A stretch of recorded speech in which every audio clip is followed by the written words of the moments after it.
Hey, it's Jason from Elevated Signals, and today I wanted to give a quick example on how you can use equipments and records with work orders to make your batch records even more robust. We're here on the equipments page, which you can find under the facility section of the software. Here I have a list of some equipment I've created within my facility. Let's say that today we're going to be harvesting, and we'll need to make sure our scales are calibrated.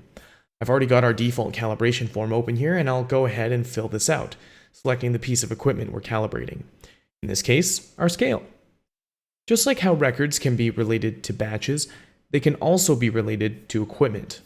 This is great if you want to see a full history of a piece of equipment.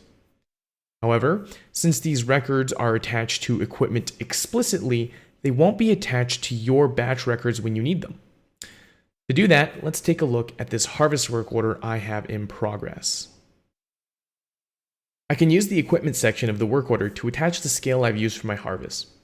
By using the Show Related Records button after I've added my equipment, I'm able to see the latest records created against it. I'll select the latest calibration record that we just created and add it to our work order. Now we can check the work order PDF and see that the calibration record we created has been appended to our work order.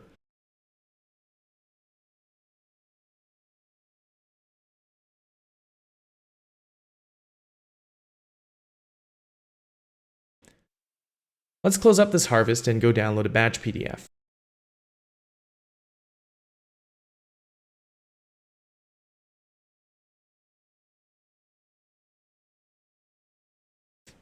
Because the batch PDF pulls in any related work orders to this batch, we can see that our calibration record tags along for the ride. You can also use this with our default sanitization record, which has an option to sanitize equipment, or you can use our custom form builder to create any type of record you may want to track against equipment. Hopefully this was helpful, and thanks for your time.